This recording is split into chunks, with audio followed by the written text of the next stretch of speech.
こんにちは。今回はガールズバンドくらい第3話への視聴者の反応をご紹介します。こちらのチャンネルでは最新アニメの視聴者の反応や感想をご紹介しています。みんなの解釈や考察を知るとアニメ視聴の楽しみが増えると思いますので、ぜひチャンネル登録をお願いします。それでは最後までお楽しみください。ニナちゃん歌うめ。ここのステージって安く借りれるもんなん？実際はある程度売れてる人しか無理なはず。この衣装でそういう歌い方されると混乱するな。あんな文句だらけだった割に急にノリノリ。本番でいきなりちゃんとできるとか度胸はあるな。鍵盤とベースの幻聴聞こえるんだが、打ち込みだ。セリフがなんか常にラップバトルしてるみたいなリズム感あるな。こいついつも帰ってんな。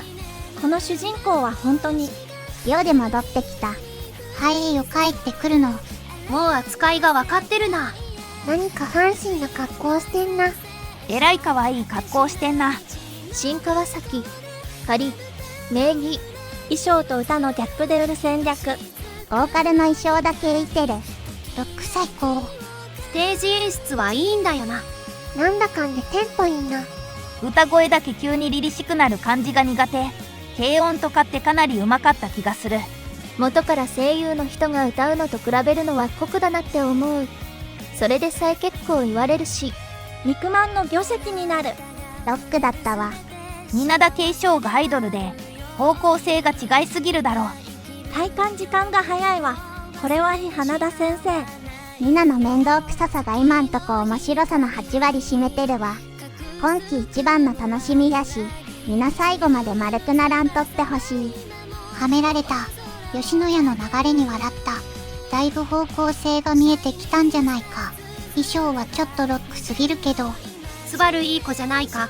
ニナの卑屈になってしまう気持ちもわかるが、そこをあえてぶつかって打ち解けてくれたのはスバルの包容力よ。ボサロのニジカちゃんもそうだったが、ドラムはママ属性が強いポジションなのか。今のところガルクラもクラゲも面白いな。ロックならいきなりステージから飛び降りたりしなきゃ。今日は何を壊すのかなと思ったけど壊さなかった。いや、そこは闘争よ。みんなの生活リズムと羞恥心がぶっ壊れた。あとは雷が落ちてライブ中止になりかける話だな。クラゲとどちらが面白くなるかだな。なんで似たようなアニメが被るんだろうな。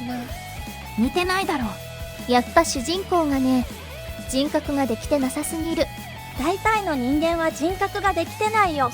今頃気づいたけど、メインキャラは手書き風のテクスチャ貼ってるのに、モブや通行人は手書きでセルルックだろうからメインキャラ空いちゃいそうだけど、そこら辺どうやって解決してるんだろう。構図を工夫してるのか、それともモブにも手書きっぽいタッチ入れてるのか。いい子ちゃんアニメへのアンチテーゼなんだろうな。どう転ぶか知らんけど。そのいい子ちゃんアニメのシャニマスも絶対にネットのネタにされないっていう。これまでのアイドルアニメへのアンチテーゼで作ってる雰囲気がある。ネタにされないのがいいのか、されるのがいいのかという。バンドじゃないけど、今期は UFO も序盤から導火線に火がついてるのが面白い。迷子はためにためてギスらせたけど、これはこまめにギスらせるんだね。演奏も毎回あるみたいだし、もうちょっと波が欲しい。ボーカル、ひねた楽器、ギター、保護者、ドラム、大人びた楽器。このバンドは桃花さんにかかっているようだな。いやー面白いねこれ。これもしかして毎週新曲あるのか。毎回一曲は新しいの歌うだろうねこれは。知らなかったとはいえダブル中指突き立てした吉野家にもう一回いけるとカロックだな。店員2人もバンドやってるようだが、合流してトゲなしトゲありを結成する流れか。スバルちゃん芸能より音楽の方がいいよ。絶対。おばあちゃんの期待あってもこのままやっていこう。全く抱え込まない奴らが集まってて、言い争いに発展する敷地がすげえ低くて、すぐ仲直りするから爽やかさがある。女といえばドロドロみたいなのあるから、良い出来とか面白いってのもそうなんだけど、好きだぜってのが強く心にある感じ。もうバンドメンバーみんなで一緒にシェアハウスに住んだ方がいいんじゃないか。桃香さんのロッカー適正の見極め力とロッカーを操縦する能力が高すぎる。桃香はニナのめんどくさい性格をコントロールするのがうまいな。10機は当たり外れ激しいけど、これは当たりだろう。ニナちゃんがめんどくさいの権下で面白すぎる。前編で桃香さんほんと音楽好きなんだなーってのがにじみ出てて、お話としても音楽との向き合い方がテーマの一つなのかなって思いました。衣装についてもニナへの理解度の高さよ。でもライブはかっこいいんすよ。ニナは外に表現したい強い気持ちを持ちながら、自分を守るために殻から出てこない。会話劇でそのストレスを視聴者にも体験させてから、その殻を破ってニナが歌う気持ちを一緒に感じ取れるかのようなライブが素晴らしかった。ライブ映像のセンス良すぎます。鬱屈して人の行為を素直に受け入れられない自己矛盾の塊のニナ。でも今はその気持ちを吐き出せる相手がいる。受け止めてくれる仲間がいる。そしてその感情を全てぶつけられるロックがある。始まりの音、川崎駅西口に響き渡る。ニナの面倒くささ羨ましくもあるな。言葉ではぶつかり、すれ違う3人でも奏でる音は溶け合って一つに、それは心で触れ合ってる感じがします。ゴッツアンです。桃香の昔の仲間、有名になってるのか。これはメジャーになるためにドル売りさせられて、桃香は抜けた感じかな。吉野家バイトで紅生姜は、笑い。アバンからこれ今回絶対面白いやつじゃんってわかるからすごい。実際鬱屈したエネルギーに溢れてて湧き立つ業界でした。不満があるならロックをやれの原点に戻った作りがかえって新鮮です。それでいてちゃんと今風。曲もいいし面白いです。ニナが相変わらず面倒な子でいいですぞ。うまく人に合わせてると見えてたスバルもキレさせる面倒くささよ。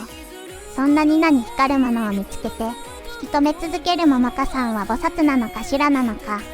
でもこのエピソードでもう知ってしまったニナは引き返せないよな。ニナの弱点をついて感情を引き出したから、雑踏にかき消されていた小さな声が届いた。転がり続けるロックンロールを体現しながら、自己主張と他者理解を繰り返して形成された熱量の高さが痛快だった。スバルが時折見せるいかついヤンキー感が好き。しっかり青春ものしてて面白い。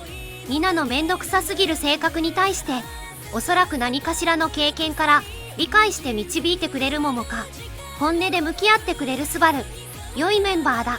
リズム、勉強に全く身が入ってないニナ。ちょっと待って、何やってんの。勉強だよ勉強。となると、こっちはもう少し、結局リズム作りに夢中になってて笑い。ハトもビートを刻んでてと思ってたら、ニナハトの真似になってて笑い。とってってて、勉強で。鬱屈したものを溜め込んでる人間はバンドに向いている。そういうものなのか。まあニナは絶対に曲げたくない芯がまだ折れてない。桃香さんが一番評価しているのはそこだとは思うけど、しかし桃香さんの人の心情を言語化する能力がすごい。ニナとスバルの気持ちのぶつけ合いが良い。面白くもあり、痛くもあり、お互いのめんどくささを分かって理解する展開にホッとする。他の二人はそこにいたのね。発声練習はあれだけ見せる映像でびっくりしたのに、最後のライブはさらに流れも曲も見せ方もすごい。ロックだ。今のところ派遣かな。まだ3話なのに情報量ぎっしりで最高。セリフも多くて面白すぎるし、歌も良い。